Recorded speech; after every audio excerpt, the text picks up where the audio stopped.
天阳三绝，再让彩儿陷入痛苦。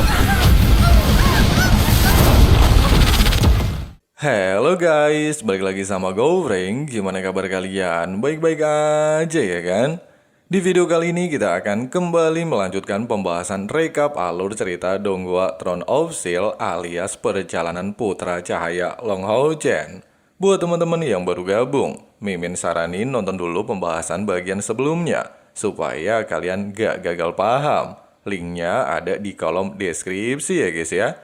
Oke lah, nggak usah lama-lama lagi, langsung aja cari posisi rebahan yang paling nyaman. Inilah waktunya kita baku hantam.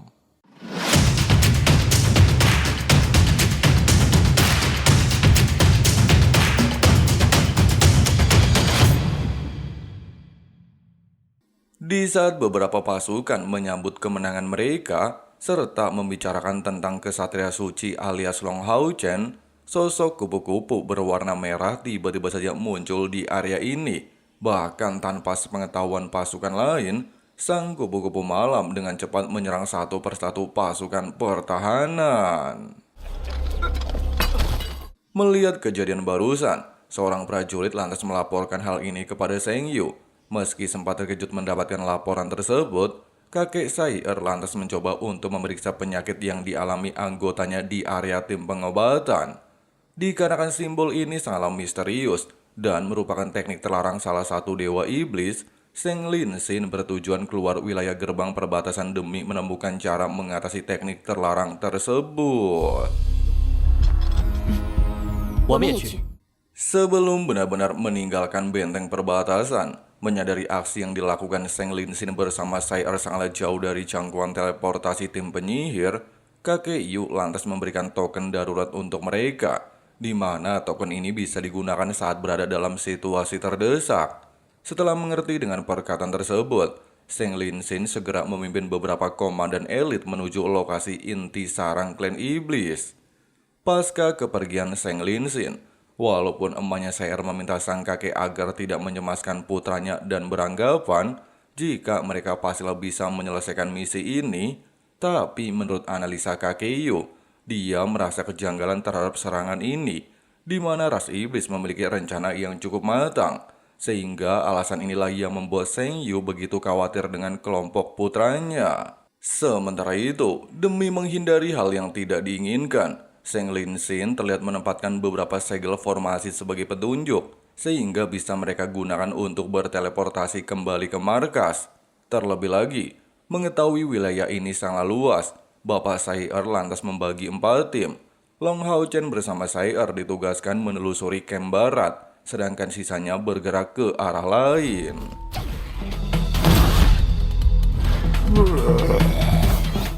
Baru saja tiba di markas pasukan iblis, menyaksikan kedua bawahan ini membawa mayat anggota klan iblis, sontak saja menimbulkan kecurigaan di benak pikiran Hao Chen, sehingga dia meminta Sai-er mengikuti dua bawahan tersebut memasuki tempat rahasia.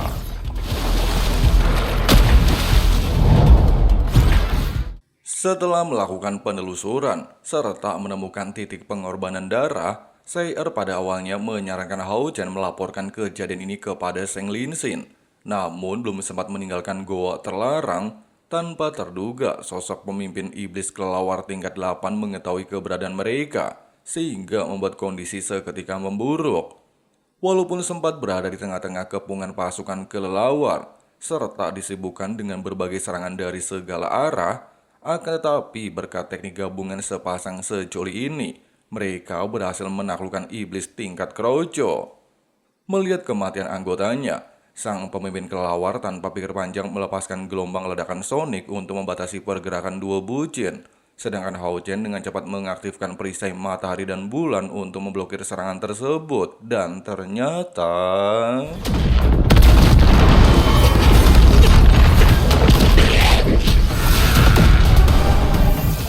meski dua sejoli kita berhasil mengalahkan pemimpin kelelawar, namun siapa sangka kejadian barusan langsung dimanfaatkan oleh dewa iblis cinta pilar ke-12 bernama Citri, dan membawa Hao Chen bersama Sai-er memasuki teknik ilusi yang sudah dia persiapkan sebelumnya. Menyadari sosok dewa iblis di hadapannya sangatlah kuat, Bahkan seorang kesatria tingkat 9 sekalipun tidaklah mungkin bisa menandinginya. Hao Chen bertujuan untuk mengaktifkan token darurat mengirim sinyal bantuan. Namun sayangnya, karena teknik ilusi dibatasi oleh kemampuan apapun, aksi yang dilakukan Hao Chen tidaklah membuahkan hasil, bahkan membuatnya dalam posisi tertekan. Di waktu yang sama, setelah mendengarkan perkataan si Tri, jika dia telah menantikan kedatangan mereka berdua, sontak saja mengingatkan Hao Chen dengan setiap ucapan yang pernah dikeluarkan oleh Dewa Orion. Pasalnya dari rencana tersebut, mereka telah mengorbankan nyawa demi menangkap wanita suci alias Seng Sayer. Dengan kata lain, apa yang dilakukan Dewa Iblis Cinta Pilar ke-12 merupakan sebuah jebakan untuk Hao Chen bersama Sayer. Dan ketika jagoan kita baru saja menyadari fakta tersebut, si Tri tanpa basa-basi langsung mengusir Hao Chen dari tempat ini. 离开我的世界！蠢，碍眼的家伙！ Melihat wanita di hadapannya memiliki wajah cantik aduhai kayak mantan Mimin, si Tri beranggapan Sayer memanglah pantas menjadi penerus klannya. Namun Sayer menolak perkataan barusan, serta meminta si Tri agar tidak menyentuh dirinya. Tidak sampai di sini, meskipun Seng Sayer telah melepaskan berbagai macam teknik andalan untuk melumpuhkan si Tri, sayangnya hal tersebut percuma saja, di mana dengan adanya kesenjangan level di antara mereka, si Tri dengan mudah membaca setiap pergerakan Sayer. Bahkan di momen ini, si Tri ternyata mengetahui tentang ingatan Sayer, mulai dari wanita suci reinkarnasi kuil assassin, teknik berkah dewa kematian, dan putri kebanggaan umat manusia tetapi ditindas oleh klannya sendiri, sehingga alasan tersebutlah yang membuat hidup Sayer menderita sampai detik ini. Merasa muak dengerin ocehan si Tri yang gak ada habisnya, Sayer lantas mengerahkan teknik 7 kemutlakan dewa kematian. Tapi... 继承人吧，来。 Melihat Sayer tidak bisa melakukan pergerakan sedikit pun, Dewa si Tri lantas mengatakan, selain dia mengagumi bakat wanita suci reinkarnasi, dia juga ternyata memiliki tujuan untuk menjadikan Seng Sayer sebagai pewaris Dewa Pilar Iblis Cinta. Pasalnya dengan adanya kekuatan Sayer saat ini, dia pastilah bisa menjadi sosok kuat dalam sejarah klan Iblis, bahkan mengguncang 3 pilar pertama yang belum pernah tergoyahkan sampai detik ini. Dan jika hal itu benar-benar terjadi, kemungkinan Sayer bisa membalaskan dendam masa lalunya terhadap manusia yang pernah menyakiti dirinya.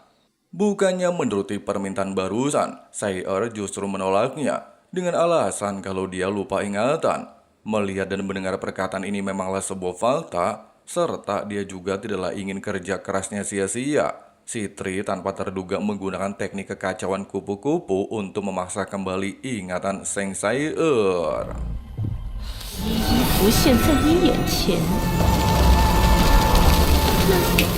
Sementara itu, dihadapkan dengan teknik ilusi ingatan, serta melihat Sayer terus mencoba untuk melarikan diri meninggalkan ruangan, jelas saja menimbulkan pertanyaan besar bagi si Tri.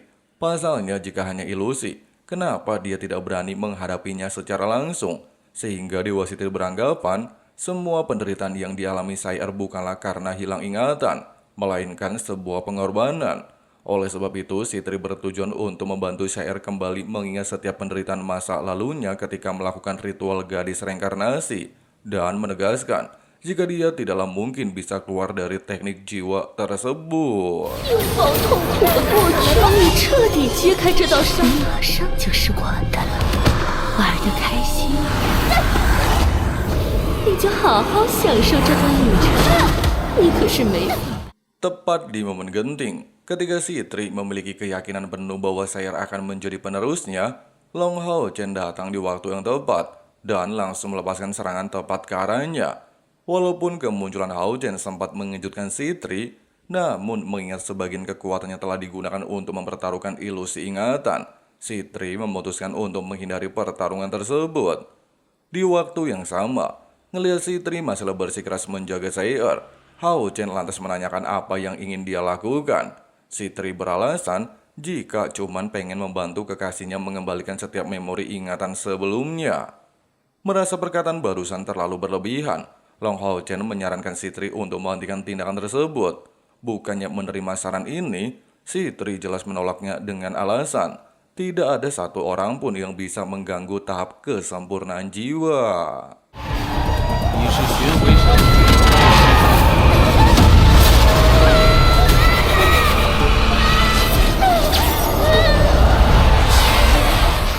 Si Tri lantas menjelaskan, kemampuan ini bukan hanya mengembalikan ingatan Sei'er, melainkan dia juga akan mendapatkan kehidupan baru.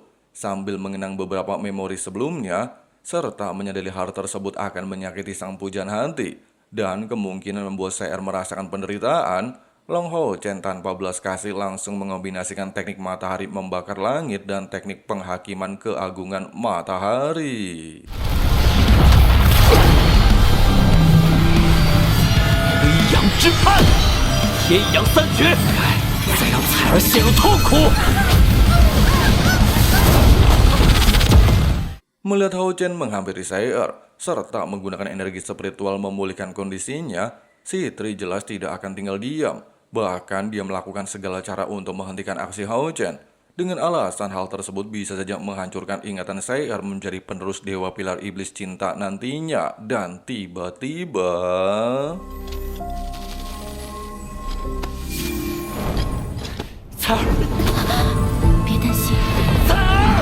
Seng Sei'er menegaskan, semua ingatan ini tidaklah bisa menyakiti dirinya lagi. Pasalnya di akhir ingatan tersebut, ada sosok kembaran Mimin alias Hao Chen yang selalu menunggunya di sana. Sehingga alasan inilah yang membuat Sei'er kembali mengingat kejadian masa kecil saat pertama kali Hao Chen menyelamatkan hidupnya. Dan tanpa memikirkan konsekuensi yang dia terima nantinya.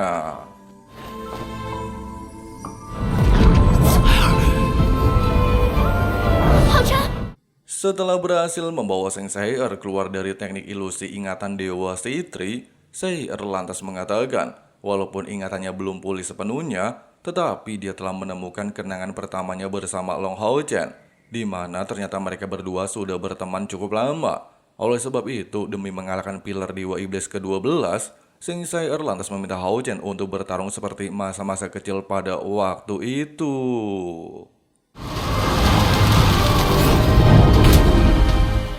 Merasa kesal atas tindakan Hao Chen, Dewa Si Tri lantas menegaskan jika dia ingin mengerahkan kemampuan transformasi kupu-kupu bunga ilusi, serta memberikan satu kesempatan lagi kepada Sei'er.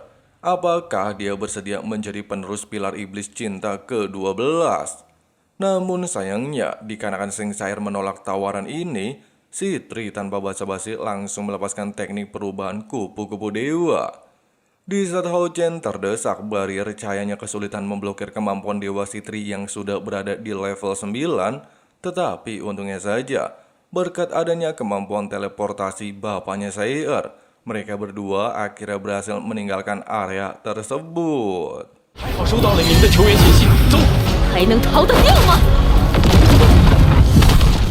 Setelah berada di lokasi yang aman, walaupun Tungku Peremajaan sempat membuat kondisi Jenderal Seng Linsin mengalami luka yang cukup serius, tetapi dia mencoba untuk tetap santuy di hadapan Sei'er. Oleh sebab itu, Seng Linsin lantas menanyakan kenapa Hao Chen bersama putrinya terlibat baku hantam dengan Dewa Iblis. Seng Sei'er menjelaskan, setelah melakukan investigasi area klan Iblis, mereka berdua menemukan jika segel tersebut berasal dari pilar Dewa Iblis Cinta ke-12. Sehingga hal itulah yang mengakibatkan pasukan kuil assassin mengalami luka dadakan. Mendengarkan informasi barusan, jelas saja membuat Seng Linsin terkejut-kejut bukan main.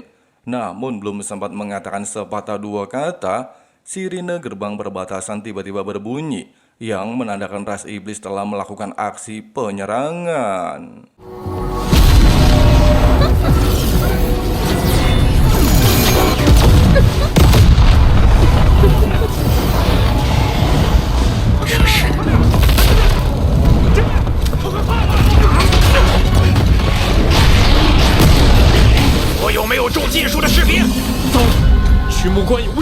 Sementara itu, di saat kakek Sei'er baru saja menyadari sosok aura di hadapannya adalah iblis pilar cinta ke-12, Si Tri lantas tanpa banyak kencong terlihat melepaskan sihir terlarang untuk membombardir seluruh gerbang perbatasan. Bahkan dalam sekejap mata, Setelah Dewa Sitri merapalkan beberapa mantra terlarang, segel kupu-kupu tiba-tiba kembali menunjukkan sebuah reaksi, sehingga membuat beberapa prajurit elit bangun dari tempat peristirahatan dan tanpa sadar menyerang pasukan lain.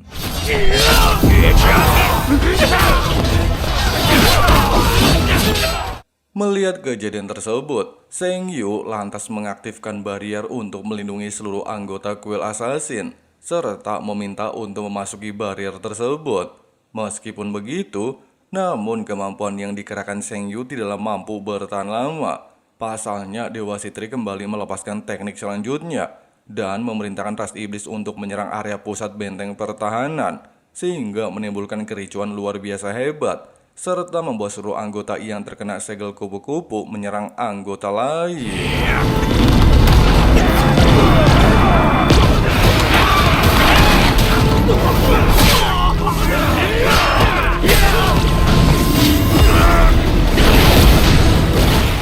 Tepat di momen genting, Sheng Sai bersama Long Hao Chen akhirnya tiba di benteng perbatasan melalui jalur teleportasi, dan tanpa basa-basi langsung mengombinasikan kemampuan andalan mereka berdua untuk mendesak Dewa Sitri. 死神神将。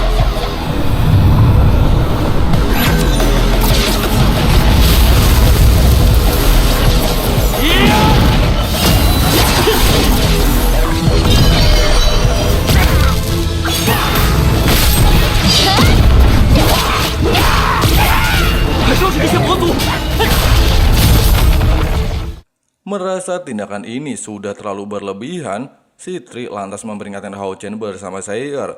Jika masih bersikeras menolak tawaran sebelumnya, maka dia akan mengancam keselamatan Sheng Yu.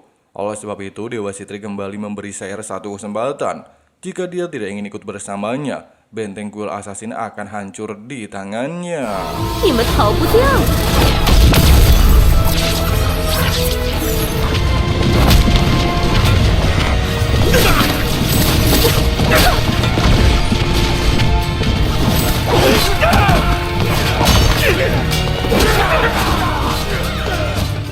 Di waktu bersamaan, menyadari emosi pujian hatinya semakin meledak-ledak, Hao Chen dengan cepat menenangkan suasana dan meminta Sei'er untuk santuy aja.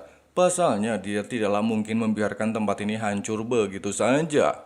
Mendengarkan percakapan tersebut, Dewa Sitri menegaskan keterampilan pertahanan Hao Chen gak bakalan bisa memblokir kemampuan sihir. Bukannya meladeni bebacot Dewa Iblis ke-12, jagoan kita lantas merapalkan beberapa mantra perisai matahari dan bulan sesuai arahan roh suci sebelumnya.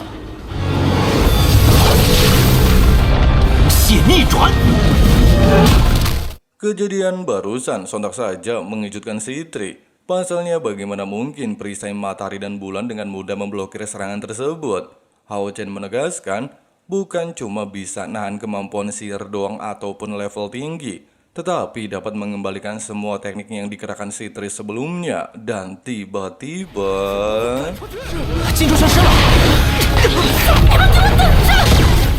Berkat aksi heroik Long Hao Chen bersama Sei'er, gerbang perbatasan kuil assassin terbebas dari ancaman pilar iblis ke-12. Meskipun Sitri kembali memperingatkan Sei'er kalau dirinya pastilah akan menangkapnya, namun Sei'er bilang jika lo muncul lagi, gue bantai-bantai. Waduh, ini cewek sekalinya marah, serem juga ya guys ya. Singkat cerita, dikarenakan pertempuran telah berakhir, Sheng Yu lantas mengucapkan terima kasih pada wanita suci kuil assassin dan kesatria adamantium nomor 12 sudah menyelamatkan ribuan nyawa gerbang pengusir iblis dari pilar iblis cinta ke-12. Oleh sebab itu, kakek Sei'er segera memberikan Hao Chen sebuah token khusus sebagai ketua aliansi kuil assassin, di mana token ini bisa Hao Chen gunakan di masa depan jika dia membutuhkan bantuan prajurit mereka.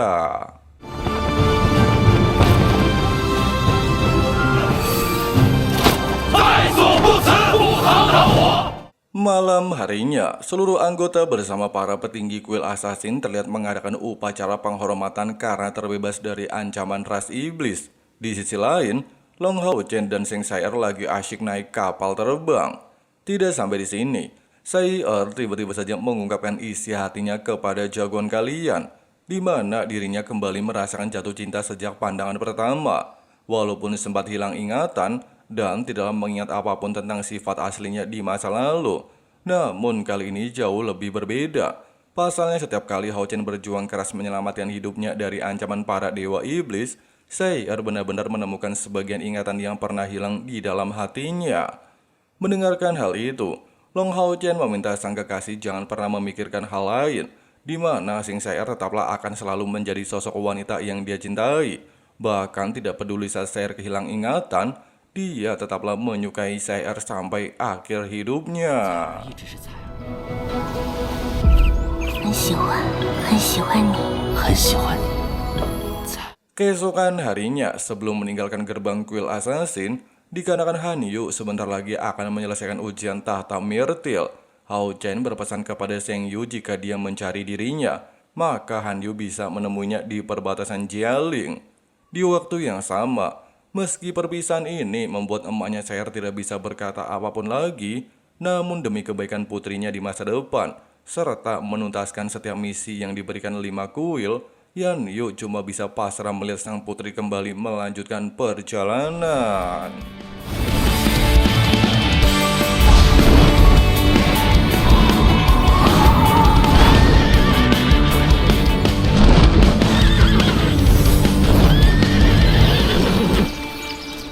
Baru saja tiba di lokasi tujuan, Sing Sai-Er bersama Long Hao Chen merasa takjub melihat perbatasan Jialing Aliansi Wilayah Timur. Pasalnya menurut kabar yang pernah Sai-Er dapatkan, para tahanan di tempat ini jauh lebih kuat di antara 6 perbatasan lainnya. Meskipun ucapan ini memanglah sebuah fakta, Hao Chen segera membawa Sai-Er memasuki gerbang perbatasan dan menunjukkan sebuah token perintah kepada 2 penjaga. Tapi... 二位请留步。 Melihat kedatangan Tuan Putri Assassin bersama kesatria Adamantium ke-12, sontak saja menarik perhatian Lin Feng, seorang penyihir tingkat 7, di mana dia langsung menanyakan apa tujuan mereka sebenarnya. Hao Chen mengatakan dirinya ingin menemui cucu wakil ketua aliansi Lin Chen alias pesulap hijau. Mendapati ucapan ini, serta dia juga memiliki dendam pribadi kepada Lin Xin. Pemuda songong tersebut lantas meminta Hao Chen bersama Sai-Er untuk mengikutinya, dan ternyata...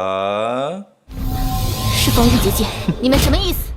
Merasa kesal atas tindakan kelompok Lin Feng mempermainkan dirinya, Sing Sai-Er tanpa pikir panjang langsung menghancurkan pelindung di tempat ini. Namun tanpa terduga di saat Sai-Er ingin mengancam hidup Lin Feng, sebuah formasi jebakan tiba-tiba saja menunjukkan reaksi. Dan ternyata setelah mereka berdua melewati pelindung tersebut, formasi pertahanan akan aktif secara otomatis. Untungnya saja, ketika sang kapten bersama wakil kapten dalam posisi terdesak, dan nyaris saja terkena formasi pertahanan menuju ke arah mereka, pesulap hijau alias Lin Xin tiba di waktu yang tepat untuk menyelamatkan Lord kita.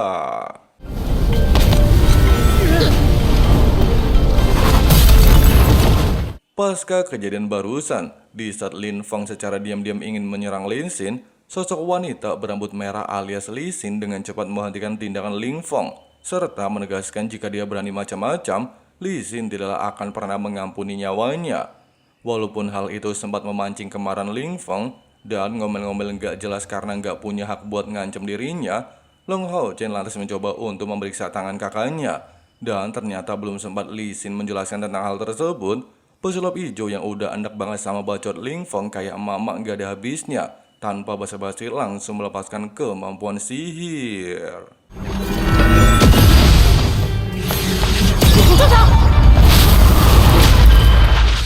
Li Suifei, penyihir tingkat 8, menegaskan jika Lin Xin tidak ingin tereliminasi dari arena pertandingan, maka dia memintanya untuk menyudahi perkelahian tersebut. Merasa ucapan barusan memanglah benar, serta Lin Xin sendiri tidak memiliki pilihan lain. Dia pun segera membawa Hao Chen bersama Sai-Er untuk meninggalkan area ini. 明天的比赛又是怎么回事？ Setibanya di ruangan, Hao Chen langsung menanyakan apa yang sebenarnya terjadi dengan kakaknya dan siapa sih Li Suifei. Sambil pasang wajah gelisah, pesulap hijau lantas menjelaskan, wanita yang baru saja mereka temui merupakan kapten tim penyihir angin badai. Bahkan dengan bakatnya saat ini, Li Suifei dikenal sebagai generasi berbakat nomor 1 kuil sihir. Lin Xin melanjutkan, sejak 1 tahun yang lalu, Dia pada awalnya memutuskan kembali ke perbatasan Jialing untuk berlatih kemampuan sihir serangan dan meminta sang kakek untuk membiarkannya berlatih di bawah arahan tim Li Suifei. Namun sayang, karena bakatnya dalam hal kemampuan sihir masihlah lemah, Lin Xin menjadi bahan bulian dan dianggap seorang beban. Sampai akhirnya di saat pesulap hijau dalam kondisi genting, Li Xin datang di waktu yang tepat untuk menyelamatkan hidupnya dari serangan para monster yang mengincar dirinya. Meskipun aksi yang dilakukan mbaknya Hao Chen sempat mengejutkan dirinya, namun setelah mereka berusaha keras menghabisi pasukan iblis, Lin Xin akhirnya tersadar kalau tim Li Xin ternyata sedang mendapatkan misi untuk membantu gerbang perbatasan Jialing. Sampai akhirnya setelah berhari-hari melakukan kerjasama dan merasa nyaman dengan sifat Li Xin, pesulap hijau lantas memberanikan diri untuk mengungkapkan isi hatinya kepada Mbak Hao Chen. Lalu mereka berdua jadian. Waduh. Tidak hanya itu, walaupun mereka tidak pernah terkalahkan dalam pelatihan kuil penyihir, Lin Xin masih kesulitan menggunakan sihir menyerang. Bahkan di waktu bersamaan, ketika perbatasan Jialing kembali mendapatkan serangan dadakan pasukan iblis dan memaksa Li Xin bertindak untuk menyelamatkan seorang tim penyihir, hal itu membuat tangannya kepocel sebelah. Sementara Lin Xin yang berada tidak jauh dari lokasi kejadian, serta mengingat semua perkataan sang kakek, dia akhirnya berhasil menggunakan kemampuan sihir serangan dan mengusir mundur pasukan iblis dari area tersebut. Lin Xin melanjutkan, walaupun pencapaian ini sangatlah berarti, akan tetapi dia menganggap telah gagal melindungi pujaan hati. Bahkan setelah insiden tersebut, meskipun lengan Li Xin telah disambung kembali, namun dia tidak bisa menggunakan kekuatan spiritual ataupun menggerakkan tangannya.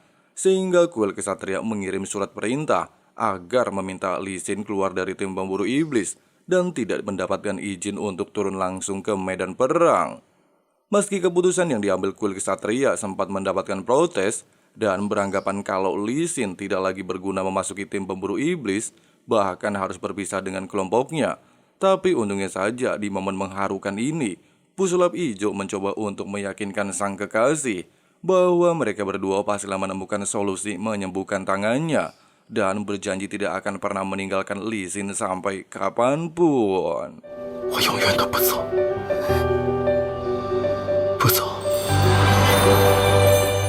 Pasca kejadian tersebut, hari demi hari Lin Xin menemani Li Xin berlatih keras untuk memaksimalkan tangan kirinya sambil mencari beberapa resep bahan obat. Meski sudah bisa digerakkan secara normal dan membuat pelindung tangan agar bisa menggunakan kekuatan spiritual, Lin Xin masihlah membutuhkan material energi spiritual kristal meteorit. Walaupun mereka berdua sempat mendapatkan secerca harapan untuk memilikinya, namun pada saat upacara berlangsung, ketua tim angin badai alias Li Suifei ternyata mengincar kristal ini untuk membuat tongkat sihir. Dan untungnya saja tetua kuil memberikan benda tersebut kepadanya, sehingga alasan inilah yang membuat Suifei memiliki dendam pribadi.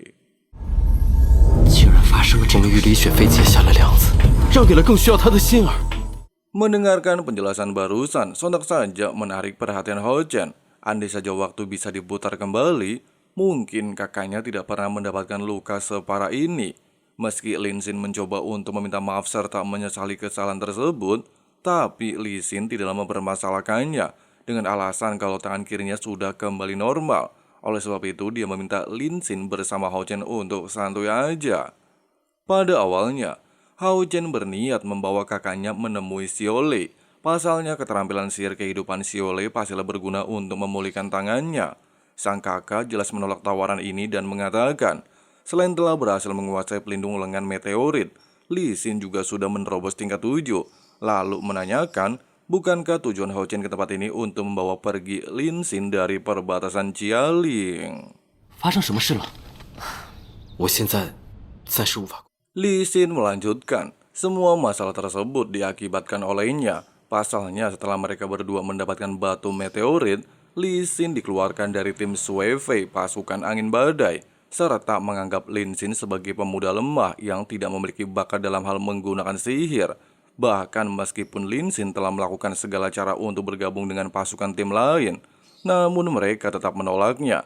sehingga membuat sepasang kekasih tersebut nggak bisa terjun langsung ke medan perang dan memutuskan membentuk tim baru yang disebut Percikan Api Maut. Tidak hanya itu, walaupun anggota Percikan Api Maut dikenal seluruh kuil, serta Lee Sin juga sepenuhnya menguasai pelindung lengan meteorit dan bertujuan untuk kembali ke medan perang, tetua perbatasan Jialing lantas menolaknya dengan alasan kalau mereka tidak mempercayai Lee Sin karena cuma bisa gunain satu lengan. Oleh sebab itu, pesulap hijau memohon kepada para tetua untuk memberikan keringanan. Selama mereka berdua keluar sebagai pemenang dalam kompetisi terakhir, maka Lee Sin akan diizinkan kembali mengikuti ujian kuil aliansi. 李雪飞提到的那个比赛， Walaupun Lin Xin membenarkan ucapan Seng Saier dan besok hari adalah babak final, namun dua anggota mengalami luka serius yang diakibatkan oleh pasukan angin badai. Mendengarkan hal ini, Hou Chen beranggapan kalau semua itu pastilah berhubungan dengan Sui Fei. Sang kakak menambahkan, selain tujuan Sui Fei mendapatkan kualifikasi menjadi murid ketua inti, dia juga ternyata memikirkan segala cara agar bisa memenangkan pertandingan babak final, sehingga membuat Lee Sin bersama Lin Xin mencari solusi tentang hal tersebut. Dan ternyata 李信，需不需要我们帮你？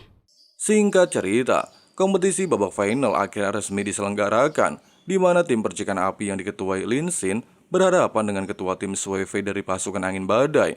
Meski para tetua beranggapan jika cucu kuil penyihir alias Lin Chen tidaklah mungkin bisa keluar sebagai pemenang, namun di sisi lain tim anggota Sui Fei telah menantikan pihak lawan yang tak kunjung memasuki pertandingan. Tapi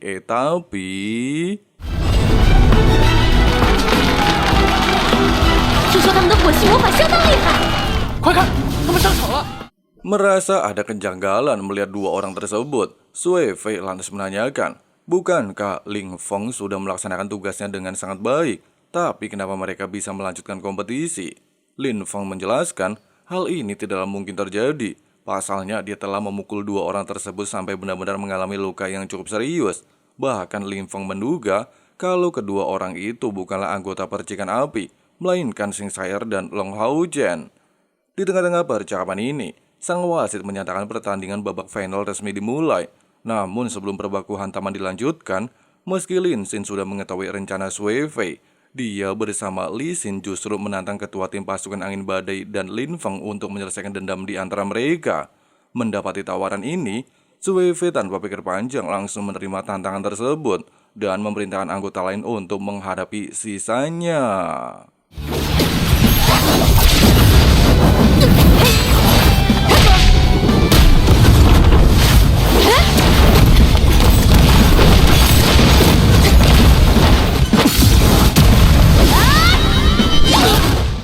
Sambil menyaksikan pertarungan, beberapa penonton justru beranggapan, selain kerjasama yang dilakukan Lin Xin bersama kesatria wanita berjalan cukup baik, kekuatan mereka berdua tidak lemah dari pemimpin Sui Fei, sehingga para penonton menyimpulkan, apakah Lin Xin bersama Lee Xin pernah berada dalam satu tim. Di sisi lain, pasca menerima serangan telak dari Lee Xin, wanita rambut hijau lantas mengakui kemampuan dua sejoli ini. Meskipun Ling Feng mengatakan semua ini berkat kristal meteorit, namun Sui Fei tidak memperdulikan analisa tersebut. Bahkan tanpa basa-basi langsung melepaskan teknik badai Dewi Angin untuk membalikan keadaan.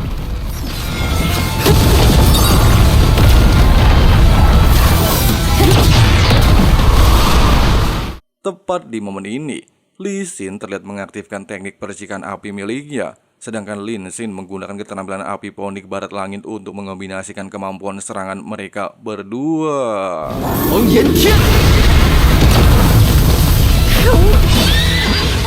Dalam kondisi terdesak, Sui Fei menegaskan, sebagai kapten pasukan angin badai, dia tidaklah mungkin dikalahkan oleh kesatria wanita tingkat 7. Bukannya menjawab perkataan ini, Lee Xin justru memikirkan hal lain, di mana setelah melewati beberapa rintangan di tempat ini, serta mengingat semua itu adalah kerja keras mereka berdua untuk mendapatkan kepercayaan tetua kuil aliansi, Mbaknya Hao Chen dengan cepat mengayunkan senjata mawar kuda ponik untuk mengakhiri pertandingan tersebut. 怎么样？怎么样？是谁赢了？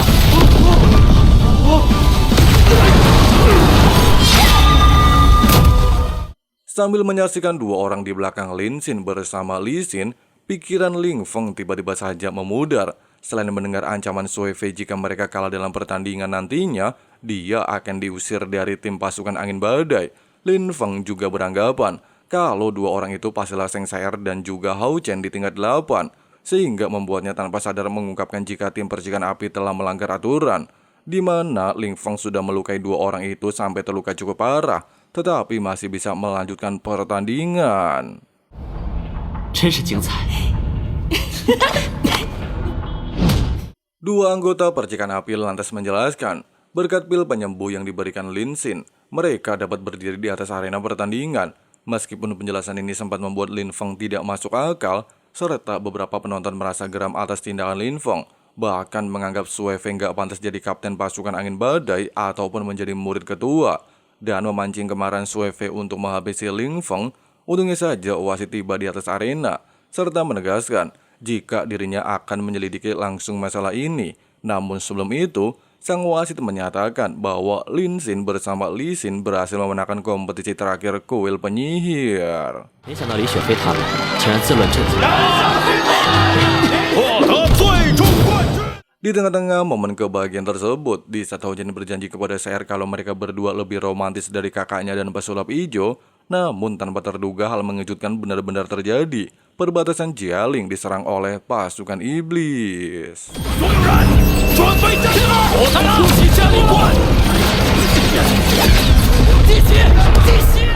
Nah guys, seperti itulah alur cerita perjalanan King Hao Chen di bagian kali ini. Untuk kelanjutan alur ceritanya, tunggu notifikasi dari teman santuy ya guys ya. Jadi langsung aja klik subrek dan nyalain loncengnya, supaya teman-teman tidak ketinggalan updatean video-videonya. Oke lah, makasih banyak buat kalian yang udah nonton sampai habis. Di sini Abang Frank undur diri mau lanjut ngopi-ngopi santuy dulu. See you next time guys. Got a fine little body and her mind's kinda naughty. They say that once you taste it, you cannot replace it. She could get you high, all the dopamine inside triggers fast once she's naked. Her body's a creation. They say the devil made her for his entertainment, but even he couldn't learn how to contain it. Her high heels make a damn good statement. There is no replacement, a body by Satan. She got a bad little waist, and we tearing down this place off the liquor that we chase. Got some egos to the face, baby, I don't need no space. Coming closer for a taste, and I'll show you how I make everything just fade away. Cause she's like sex, drugs,